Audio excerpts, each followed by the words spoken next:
gonna get really dark. Yeah. Whoa. Okay. Camera anymore. Gavin, make funny faces. Go.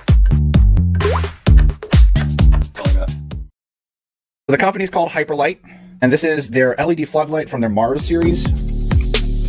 There you go. This thing's massive. We found the exact place for where we want to put this light, and that's actually our hay mound. You can see it's pretty well lit right now, but that's only when the sun's up. What do you think? That I think it looks good. Good job. Nice job, Gavin. Nice job, Joel. Nice job, Gavin. Nice job, Megan. Nice job, Megan. Woo! Well, I don't know if you guys can tell, but we managed to actually get the light installed. Let's give you a look. Give you guys a look at the light.